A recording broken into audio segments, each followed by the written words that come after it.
What happened on Monday? On Monday, I received an email with a notice to quit by 1 p.m. on the 13th of December, which is the Friday that turn 13th. This Friday coming? Yes. 12 days before Christmas. Nothing comes out of nowhere, does it? So we're going to go all the way back to the place where it first actually started, which is where you began to get bad press from the authorities. That's right, isn't it? So this stems all the way from where? Back in 2023. Yeah. 22, 23. When you first put yourself into the system, you sought to claim benefits. It was because you were homeless. Is that right? And when you made your claim for some help for benefits, they said that you would need a GP. You would need to have a GP to be able to claim benefits. Understanding that was the terms, you hadn't felt the need before that because, as I understand it, you and your daughter felt well. So up until that, you had your own ways of dealing with healing or unwellness that worked well for you. That's right, isn't it? So up until that point, you didn't feel the need. But once they said that you needed to do it for benefits, you accepted that. Is that right? Yeah, our GP, she said, would you be open to explore what the system would offer you? And I said, of course, I'm open-minded. Yeah. We are in London. We can be then seen by the best doctors, most likely in the world. One of the best doctors in the world. And I wanted to see what they're going to offer. And yeah. So you were perfectly happy to explore the system. You weren't against it. You just wanted to be able to do the things you were doing at the same time and look around at the options. That's right. Yeah. So you were happy to go into the system. Quite fine. Is that right? I was scared, but... Well, obviously, because what were the options that were being opened up to you that you hadn't thought of up to that time? Well, it's physiotherapy and surgery and medication. Yeah. So your feelings, I see that you weren't happy with the idea of medication. And surgery. Yeah, so you weren't happy with the idea of surgery either. You were happy with physio. The system got into our place. They look at healing differently.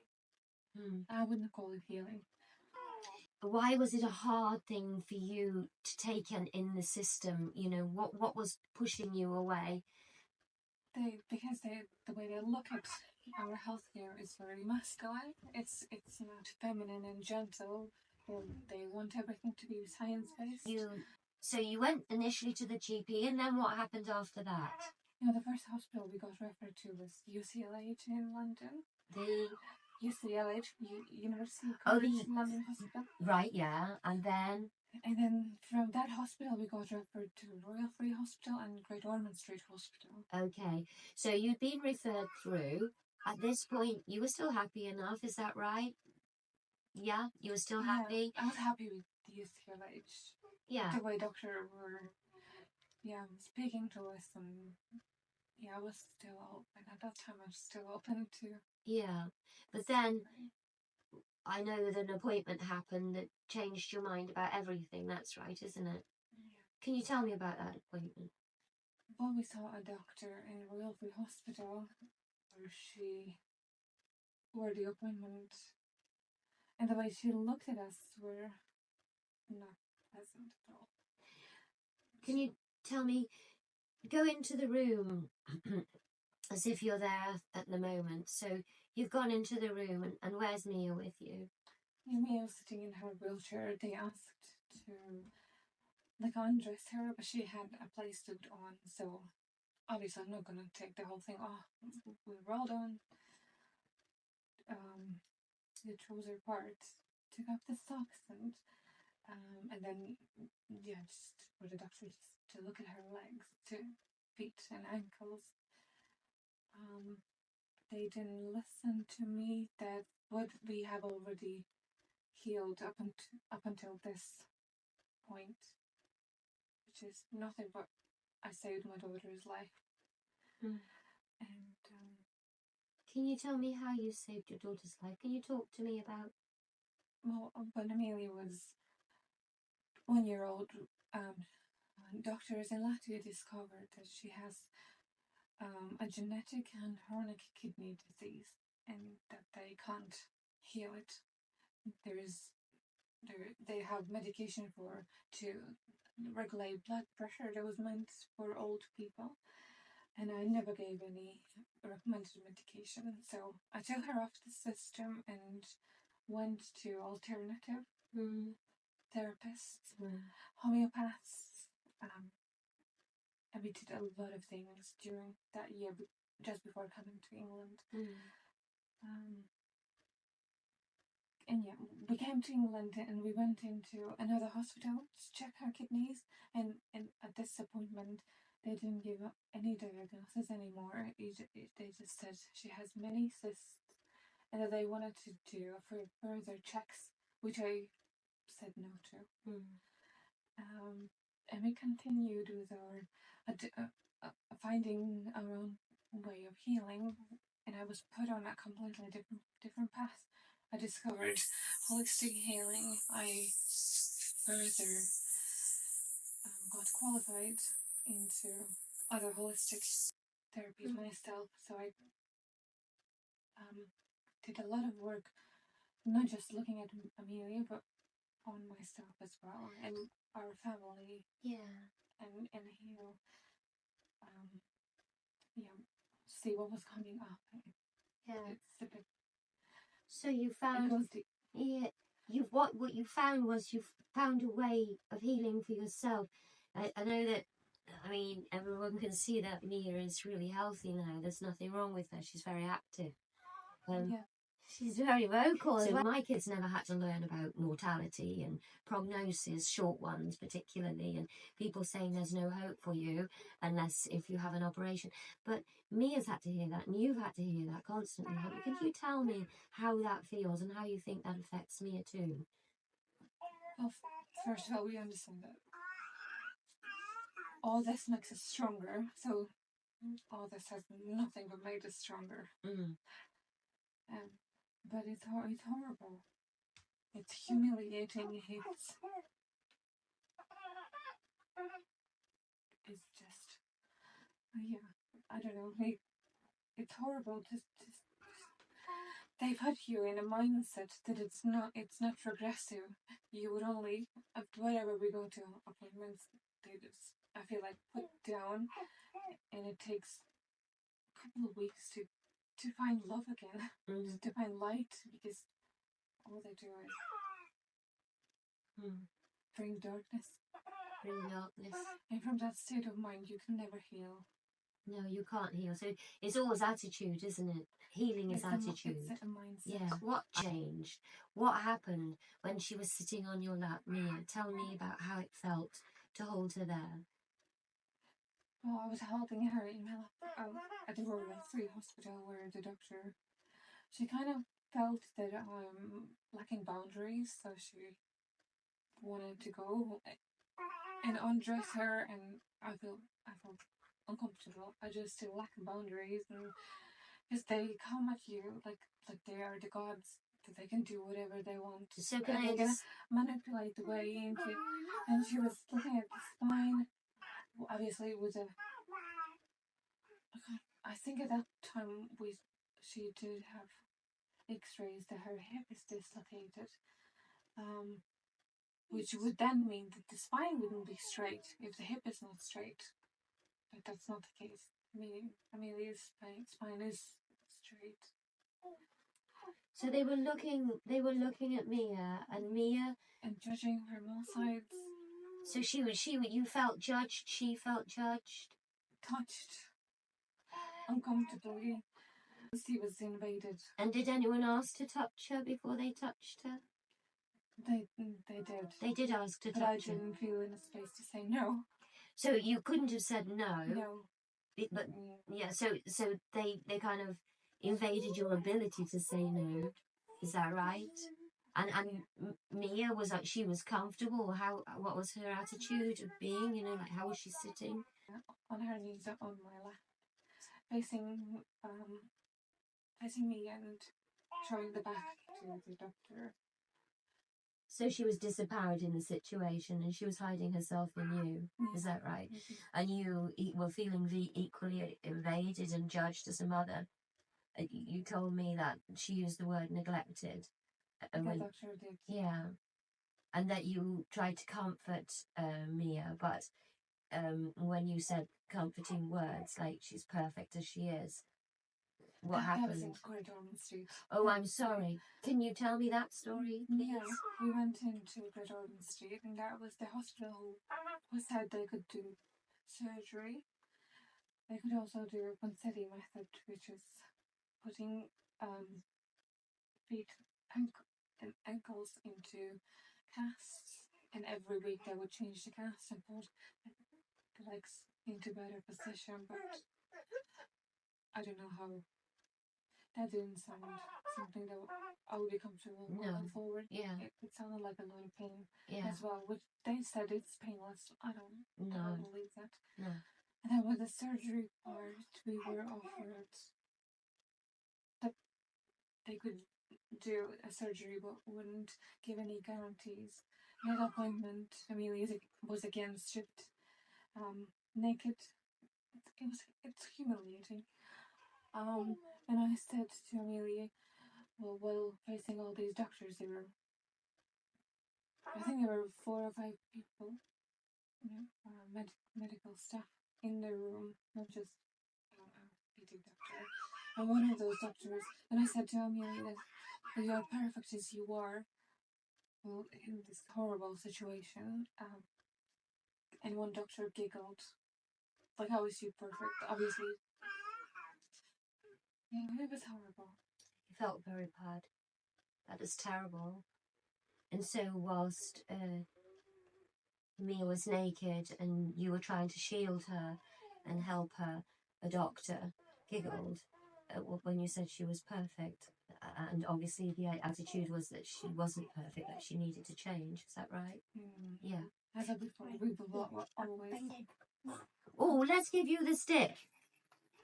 Now say what you would like to say, Mia.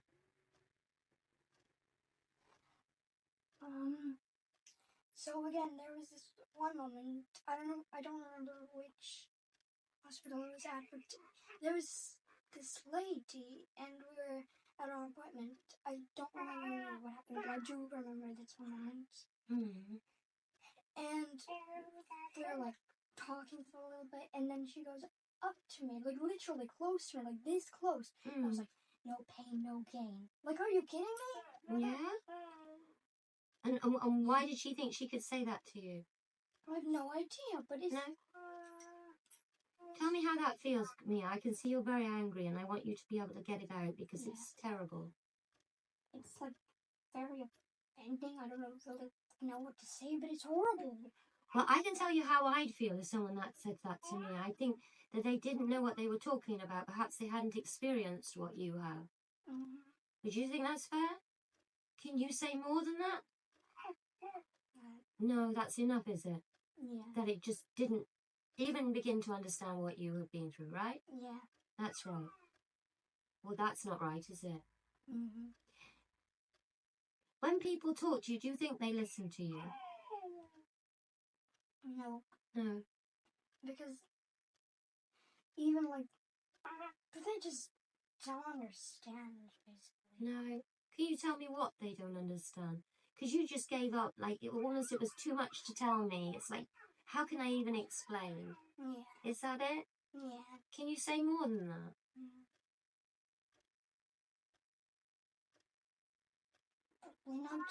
No, and do you know why? Because I sometimes feel like that when I'm really, really tired of telling someone over and over again, and you know they just don't listen, and you kind of give up, don't you?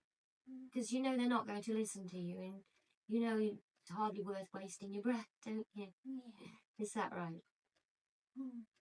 So when they said that to you, you felt very disempowered, and like your voice, you hardly could bear to use it. Yeah. Is that right? So when people said that you're non-verbal, that was extremely rude, isn't it? Yeah. Especially when they did that to you in the first place. Yeah. So they take your voice away and then tell you you're non-verbal, like it's your fault. Yeah. How amazing is that? That's a clever trick to play, isn't it? Yeah. So do you think that's always happened to you, Mia? Ones that I can remember, possibly. Yeah? Yeah. Do you know when you first started to feel like you couldn't say anything right? Don't really remember, actually. I think it was probably when we started to see doctors. When you started to see doctors? I thought before we did holistic therapies, and all these people are heart-centered, the open space, with the loving arms, no judgment. Yeah. But the system is completely different. It kind of tells you you're wrong from the start, doesn't it? Mm. It's the thing about the straw man argument where you just take the thing that somebody says to you and then misrepresents it. That's right, isn't it? Which is actually what happened when the social services got involved after that particular humiliating experience that you and Mia had to put up with. That, like you say, it's given you both feelings that you can't trust. You can't trust authority figures. Is that right? Mm. Yeah. I want to come back to that first social services experience where tell me again if I'm right or wrong. The Great Ormond Street or the Royal Free got in touch with the social services in the first place. They were the persons, yeah. Can you tell? Sorry. It was because I didn't see how they can help, because at that point I was going on a lot of appointments, and I felt like I'm living a hospital lifestyle. Yeah. There was no place for holistic anymore. They were taking all over our lives. Yeah, there was no living. No, that's not healing. And how was Mia doing under it all? Did she feel like she was getting anything from it? No, it didn't. They have proofs that Mia's weight wasn't going up at all. Yeah. During the winter and summer, she didn't put at all on any weight and lost it. So it's very stressing. So during and they were harming us. Yeah. So at that time, when you were under the hospitals, Mia was losing weight, and you were finding that life was just taken over with visits and stuff. And was anything happening that was positive that you thought, oh, if I can just get through this, it'll be beneficial in the long run? I don't feel that. You didn't feel that at all? I was very worried. Mia, you were worried. Why were you worried? I didn't trust them. So you felt as if this wasn't, your instinct was, this isn't going the right way. Mia, can you tell me how you felt during that time when you were getting a lot of hospital appointments in London? Well, before that, everything happened, I just felt like something wasn't right. Like my intuition and instincts was like, nope, we're not doing this. Tell me when that was exactly. It was before all the visits and everything. Before the visits, Yeah. You thought when you heard about the operations and the casts and things like that, you thought, I don't want that. No. So your first instinct, in the first place, was that you didn't want it. Yeah. You didn't want it. Yeah. Not your mom. You didn't want it. Yeah. Right. Thank you. That's all we need, sweetheart. So you didn't want this. Your instinct was like going haywire and saying no, no, no, no, no. At the time, were you feeling happy? Were you able to feel joyful in life? I just want to say, because I do remember that you said you were depressed at the time. Depressed is a big word. Fed up. Fed up with going to the hospitals. Did you like them taking over your day? No. But you were doing lots of home education stuff at the time, and you were doing the holistic therapies and stuff. Did you enjoy going to that? Yeah. That felt like a good thing. Yeah. So whereas, when you went to, so you weren't going to school at the time, and you didn't want to go to the hospitals because that was horrible. Obviously, the idea of the Section 47 rests an awful lot on the fact that you didn't take Mia to school, and maybe that's because you were preventing her from engaging and stuff like that. Yeah, but in fact, Mia was expressly saying, I'm enjoying the way of my life that way, and in fact you doing all of this is making my life feel like it's not so happy after all. So you were merely doing what Mia was asking from you, is that right? So while they were all telling you off, you got Mia saying that I can't do this isn't what I want. So obviously that's how it was feeling at the time. You couldn't do it right for doing it wrong. There was no way you were going to be able to satisfy either social services or the doctors. They were starting to rattle sabers, weren't they? They were starting to tell you that they were going to take over parental control. That's right, isn't it? Yeah. Yeah. And they did this. Did they make any assessment ever of Mia? Did they ever come and speak to her? Did they try and hear how she feels about things or anything like that? Did they ever do anything? What did they say they were going to do? But they didn't. They didn't. No. They just merely said that they were going to press this forward. And the Mia wouldn't talk. Is that right? Yeah. Yeah. They would, what I felt, they would just manipulate with words and get whatever outcome they would want to get out of a little child. Yeah, because it could be easy, wouldn't it? Especially if Mia won't talk. Yeah, she wanted to be on her own with Amelia, without anybody. Which would just prove it, right? From what we've just heard, isn't it? It would prove her case, wouldn't it? That's right. So you were stuck. Your instinct was that simply you couldn't win. Yeah. So I would never consider the things we already healed, and it's been proven on the papers, on their own system's papers. When I looked at you showed me the records of that time that you've been able to get from the SARs, and they've shown. I haven't seen in any of the records that I've seen that they've actually written down your point of view, or that they've ever heard Mia speak the view that she's just spoken to us. None of that was ever. They never looked at that. So they didn't make the tests that they're supposed to make, did they? As I understand it. So having not made the tests, having told you that they're going to, sort of do the Section 47 to enforce their own control over Mia's future, you then did what? We moved to Spain. Yeah. So tell me how it felt on the morning night. I felt scared. I felt like I have no control. The things that we already healed and saved in Amelia's life, that didn't go. That was nothing. I felt like they are not looking forward to children getting healthy, or anybody, adults, anyone. But for you, the most important thing at the time was that you got away and got Mia out of harm's way. Is that right? Yeah. Yeah. But we cannot. Yeah. It was not peaceful because I could feel what they are doing behind our backs. Yeah. And it was, yeah. We got our beautiful apartment in Spain. We were kind of settled. And we got to see that they do indeed have a big, luxurious, holistic center in Spain. And a lot of high-profile people go there and heal that way. Apparently, I have no rights to do the same. We were greeted by the police at the airport. Yes, one day it just crosses the line. I take away and I do in her voice. I start like yelling like all this stuff, like never this stuff like that. Like you keep doing this and this, and I keep saying my nickname and stuff like that. So yeah, people can get on my nerves, and if I trust them enough, I will stand. Yeah, but Anne, it just takes that to make you say something. Yes. Yeah. So there's fire in you, Mia. Yeah. A lot of fire in there.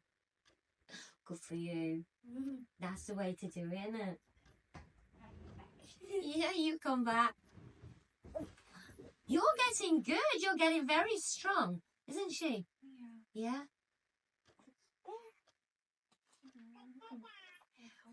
What were we saying? Oh, yes, but you tell me about when you came back from Spain, how you were greeted.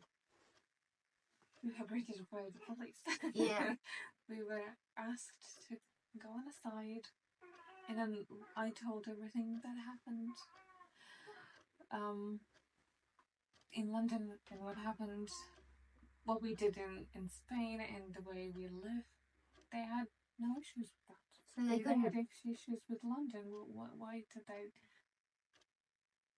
Why can't we live the way we want to live?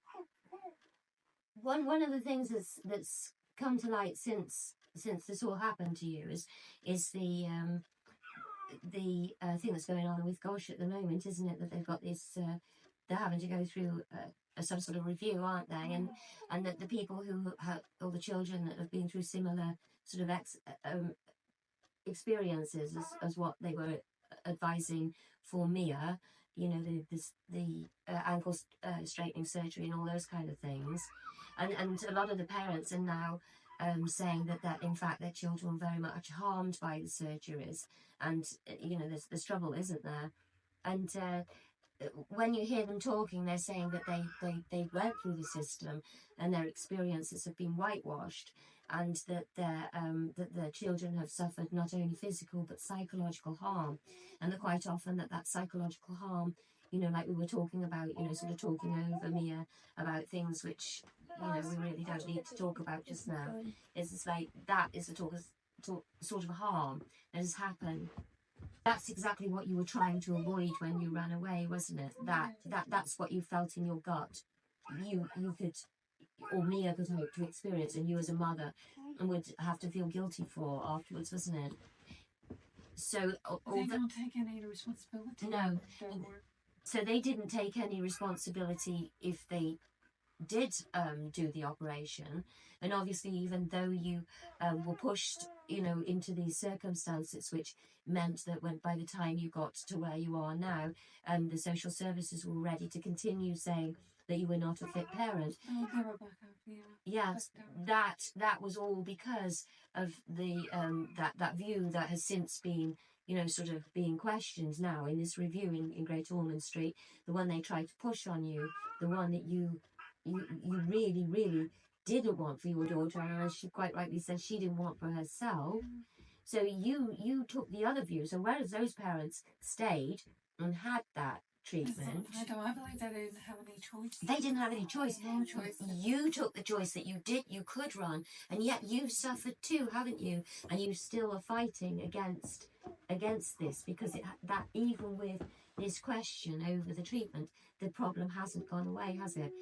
Social services have continued to be to make things hard for them. They then started to say that they needed to become involved, and that seemed to become involved with the housing people too, didn't it?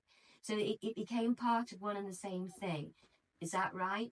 So where you were talking about housing matters, always a social services person would be there too.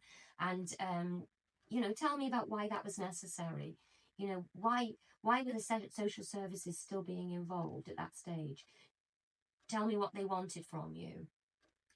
Well, she's still kind of looking for an appointment to explain why is she doing it. Yeah. So the social services here have not actually explained to you why it is that they still pursue you. Is that right? And the only thing they've really said is that they don't like your lifestyle. Tell me some of the things that your social worker has said. That somehow from somewhere she got that I'm a bad carer. I don't know if I told you. No, tell me. She did say that. Yeah, so tell me tell me why you're a bad carer. I don't know. You don't know? She didn't give me any reasoning for saying that, for that statement. And when she said you were a bad carer, what did she say she was going to do about that? That she's gonna looking into doing sections 47. So when was it always hangs in the air. She's like, so she had with her. This is all manipulation. She wanted us to go into school. She said that Mia wouldn't be able to go into university because that's all, like, gone, like, because she's 11, she hasn't been in a school. So the university is out of the question, so she wouldn't be that successful. And we asked her, right, So when did what does it mean to be successful? Yeah, so that's what I heard from her, wasn't it? And Yeah. she was saying that you were letting Mia down because she wouldn't be able to be successful. And I said, but what is success at 11 years old, didn't we? But she wasn't able to tell us what success was she? Except if you went to university And become a social worker, and like became a social worker. So that was her argument, that you weren't going to be able to be successful because you can't go to university. How do you feel about that? What would your goal be in life be? Tell me what you would love for yourself. I don't know. at this age. At this age. You tell me to be stop being so silly, because I didn't know what I wanted at 11 years old. So how are you? You can tell me that, or you can tell me something else. I didn't understand. Yeah, just do YouTube basically, because I have no ideas yet. You've no ideas yet. Yeah. That's a good one. That's a really good one. So in terms of being successful, you don't even know what that means yet, right? Yeah. I can tell you that at my great age, I don't know what successful is either. And another question, which my children don't like. What do you want to be, Mia? What do you want to be? What are you going to be when you grow up? I don't know. I know! I don't know that either. None of us know those things. Do you think it's more sensible that you don't know it, or more sensible that you think you do? I don't know. Well, I think that life's a voyage. I think that you'll find what you want to do. But yeah, we are using this time to find the way. Yeah. As though we found a way of healing. And it opens up every day, doesn't it? It's because it's an open thing. Sometimes you want this and sometimes you want that. That's what I like. I always liked about home educating my children. I really like that. I think this is one thing that's very difficult for people who don't home educate their children, and they don't see a process behind it all, do they? And I found that one of the things that I had to learn, which I didn't know, which is I think is every home educated parent I talk to, maybe it's because I always talk to people who've got the same view, but they always go like, oh, I don't really know what to do with my kid because I'm having to leave them. They're seeming to find what they want to do, but I think I should be giving them things to do all day and making lessons for them and stuff. And I wondered why I did that at first, but then I realised that what I was trying to do is to get them a hunger to find something of their own. Is that what you found too, as a person? At first I felt like it's school at home, but yeah, that's what I thought. Really, it's to have fun all day. It is. Don't knock the camera, Mia! Else you'll be in such trouble. Dearie me. Don't make films with either animals or children. That's what they say. So yeah, tell me about, because that's how I was. I never really I always felt guilty a bit when I was home educating my kids, because I always knew I wasn't quite measuring up. So you felt that too. I did, and then I trusted what I was feeling, that this is not working. And then we just went with what Mia likes. Well, I found it's very much trial and error. I know that. The things that, like I said at the start, I thought it was school at home, and that doesn't work. And then you think, well, if it isn't school at home, then how does it work? But once you get into this idea, let the children lead, it works, doesn't it? She comes to me with knowledge how to do division and multiplication, even though we didn't sit at the table and write 6 divided by 3 equals 2 and so on.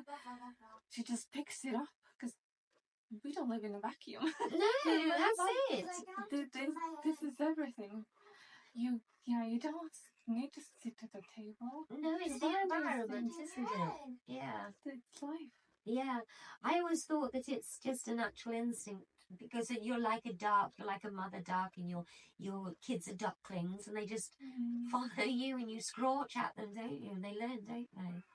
That's how it was for me. But that was been very difficult for the social services to understand, hasn't I didn't say them. And I've joined a lot of groups, homeschooling groups on Facebook, and I see that, especially colleges in London, there are a few who opens home educated children with open arms.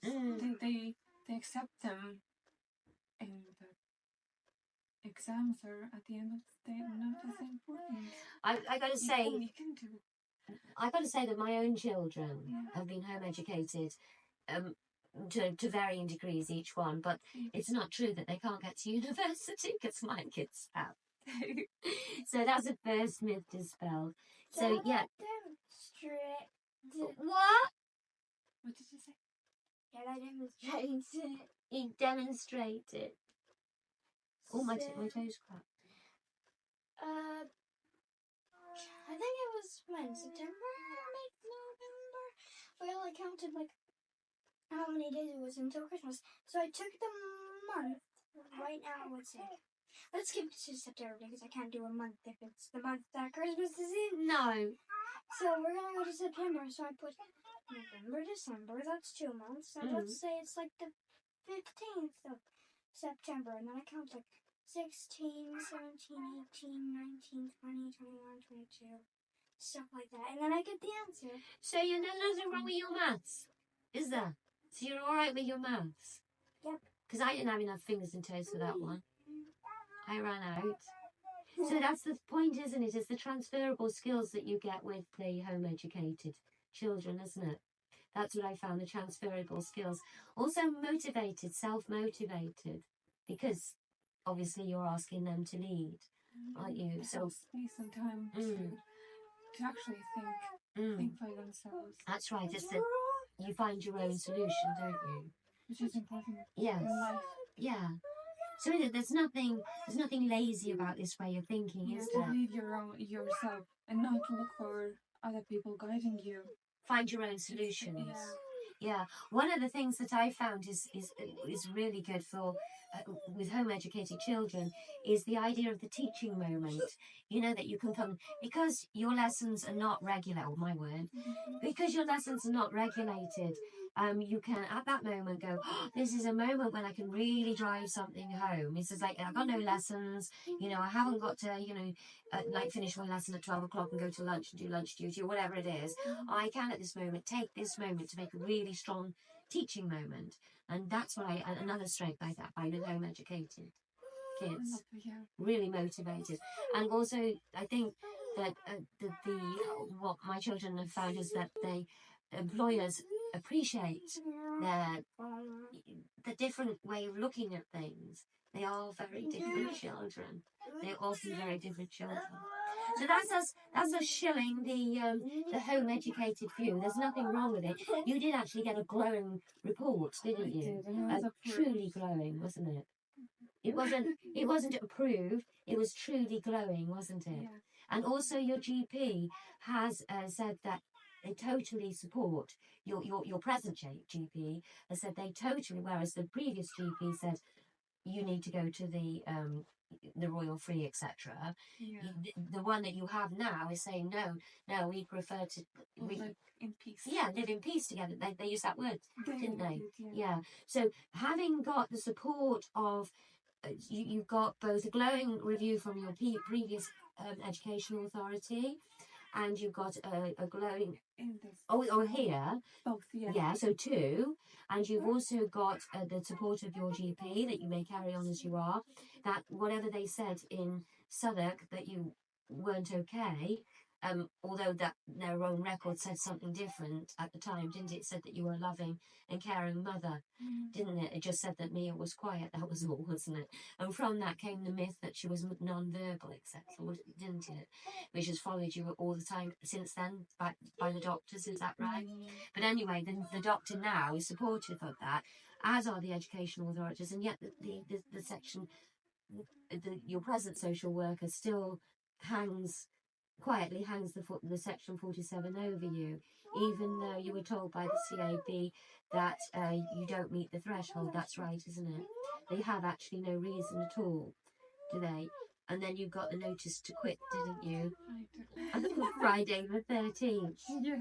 So what you're at a loss to understand, if I'm right, is, first of all, why do you deserve the Section 47 for doing only what people in a higher social standing would be able to do and no one would question? If you had money, you wouldn't have a worry about, homelessness and things like that. But because you are not that person, you are being pursued. That's right, isn't it? Yeah. And do you know why you're being pursued? I don't.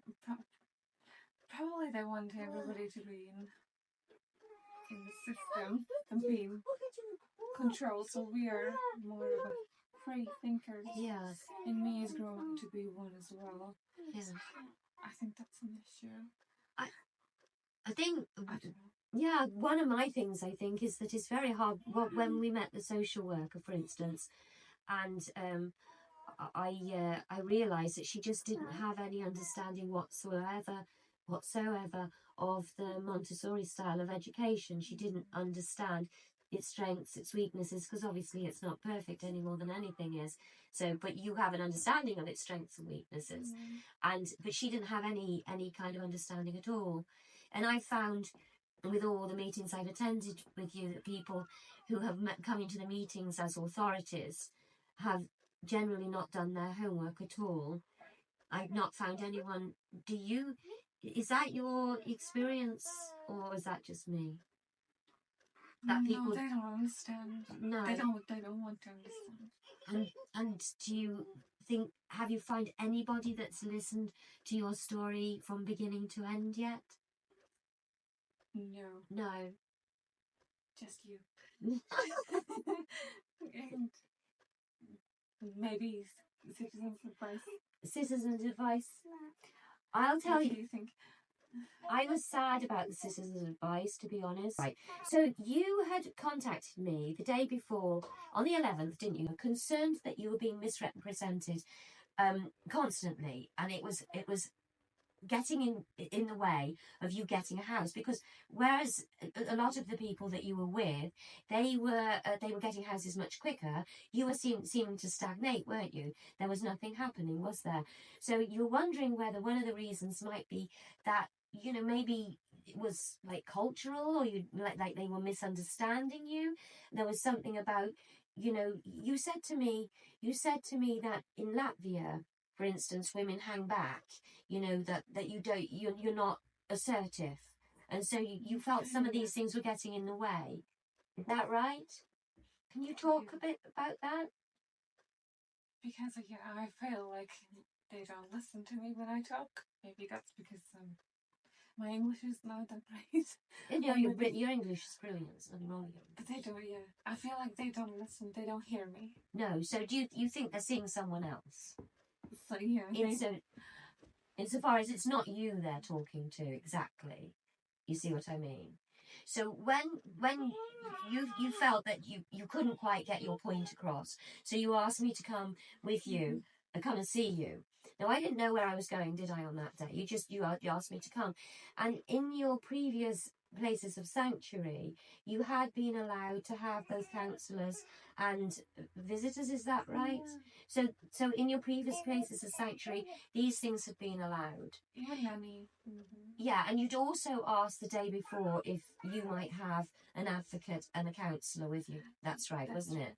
And you'd also checked with the other people in the kind of same kind of state in the place where you were. So you checked all around. You hadn't disclosed your location exactly. You just told me these are the coordinates. You'd emailed, you'd asked, you'd had an inconclusive answer from the only person that you could speak to, and we were waiting, in fact, for the person who was in charge of that place. So we weren't hiding, were we? We were just waiting for the person in charge. So that's where it all went wrong, isn't it? That day when I came because although your English is perfect, you felt that your English was being judged, and in some ways perhaps your point wasn't getting across, and you needed an advocate. That's right, wasn't it? So you asked me to come, and I came, didn't I? And what happened when she came through the door, the person, as they came through the door? Horrible. Horrible. Yeah. She opened the door. Or I opened the door. I can't remember. She knocked on the door. Yeah. just loudly. Yeah. She had a suspicion that somebody else is in the room, and then she saw you. Yeah. All hell and Yeah. Oh, we tried to tell her that it was a mistake. She wasn't listening, was she? But the whole point was that she was telling you off, and we were trying to say, but this is a mistake. And I said to her at the time, please don't hold this against Aga, because she was so cross, wasn't she? And she was saying that I had to go. But later on, and we tried to explain, didn't we?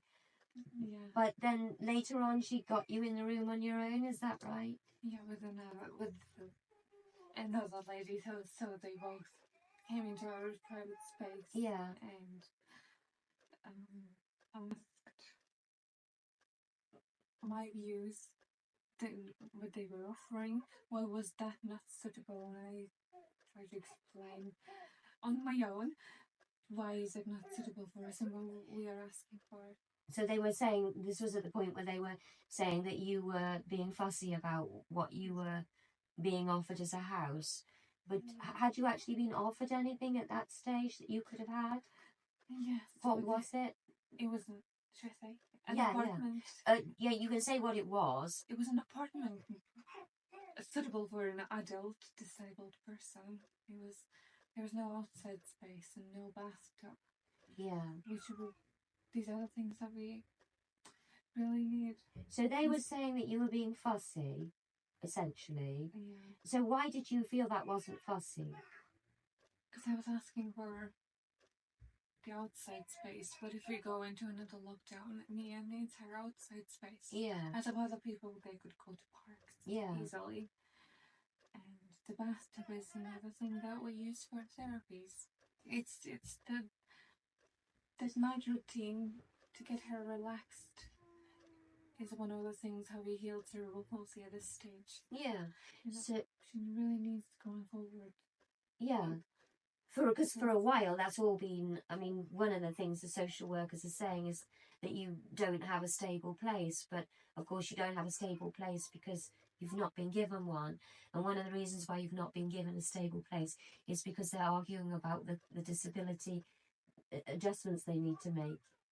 That's right, isn't it? Yeah. And you from the beginning have said, but I don't really want adjustments because Mia gets around just fine in a normal house.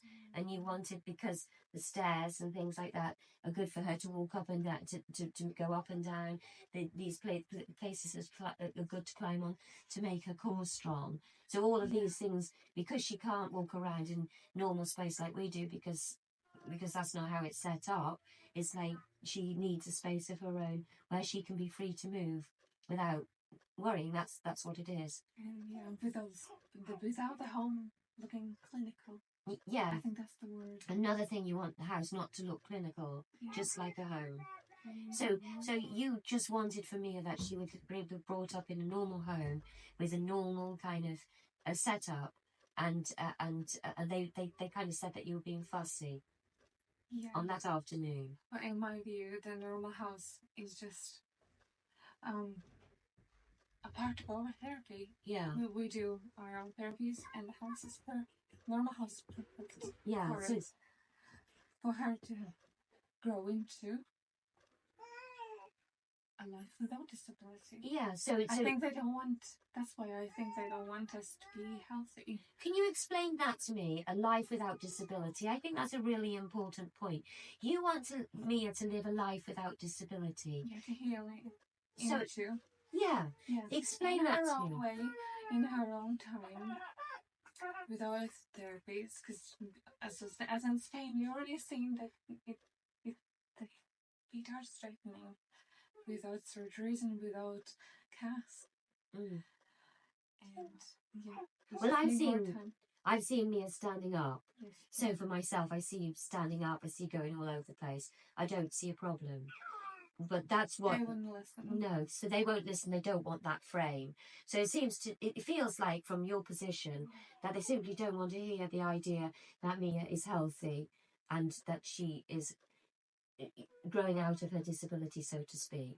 which is quite different from the family experiences you've had, haven't you? So that's different to how it is in a couple of your experiences, which is one of the reasons why you didn't want to have those kind of invasive therapies that in the first place, wasn't it? Yeah. So tell me the one that had the operation and she is she's not happy, is she? Well, yeah.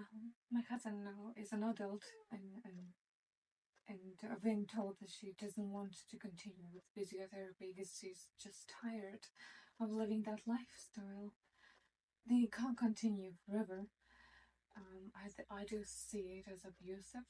Yeah. And she's also addicted to. I mean, she has different issues, but I do see that she's being addicted to medication. Yeah. And then the surgery did help her, but she still needs to use wheelchair. As a Greyhound Street also told that the outcome of the surgery would be a couple of steps around the house, but outside it would still need to be out. We would still need to use the wheelchair. I don't see why we need to go through that horrible suffering. Yeah. Both physical pain, agony, medication. For such limited benefits. Yeah. But also a life of pain. Possible, yeah. Yeah. Because what's can't be reversed. No. And the energy flow wouldn't be the same. No.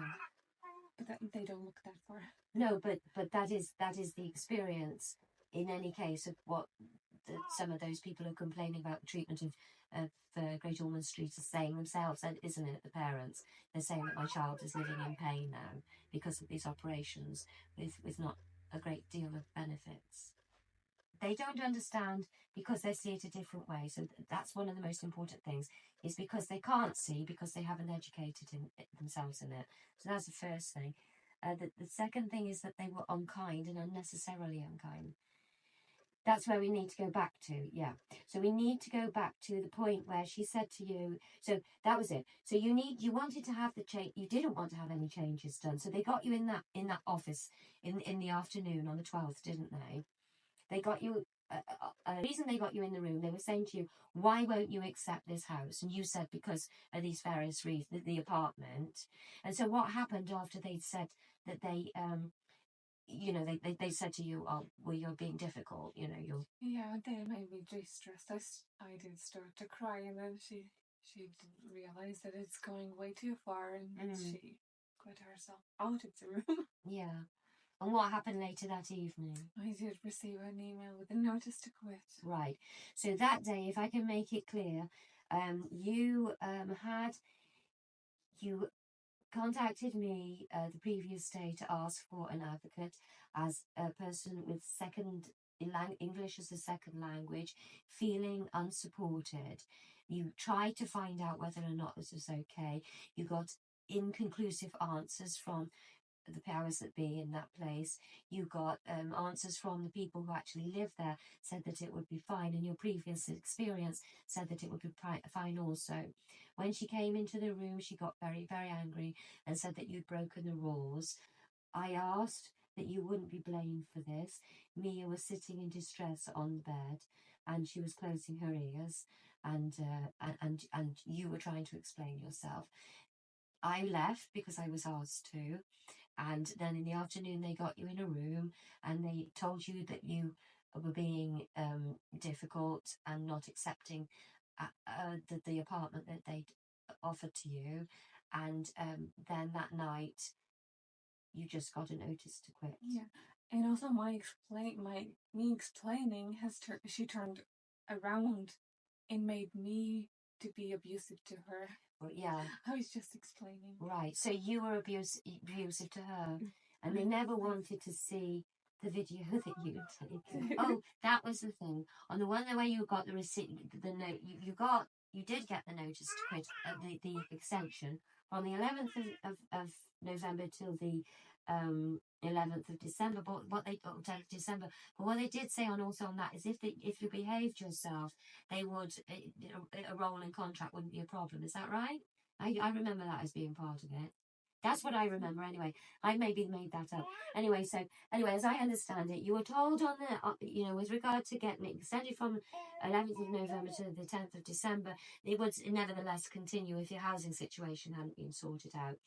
But nevertheless, on the 9th of December, this Monday gone, you received an email out of the blue saying that you needed to leave your sanctuary, the only place you've got in the world, nowhere else to go, on the 13th of December, this Friday the 13th, at 1 p.m. You have since been able to prevail on them to extend it again with the hope that there may be a house on the 23rd of January, but that's not certain at the moment, is it either? So that's where you stand at the moment, isn't it? Homeless possibly on the 13th of September, probably not now, but who knows what in the new year.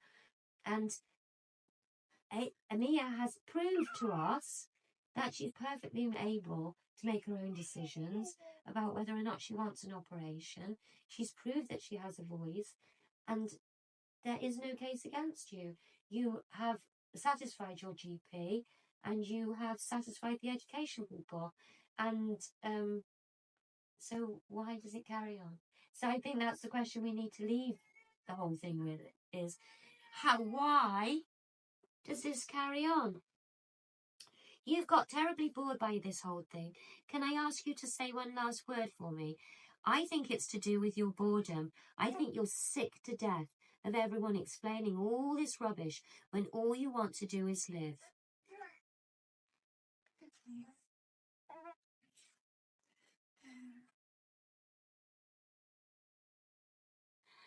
I think that's pretty clear, to be honest, don't you? I think that's a good one to finish it on.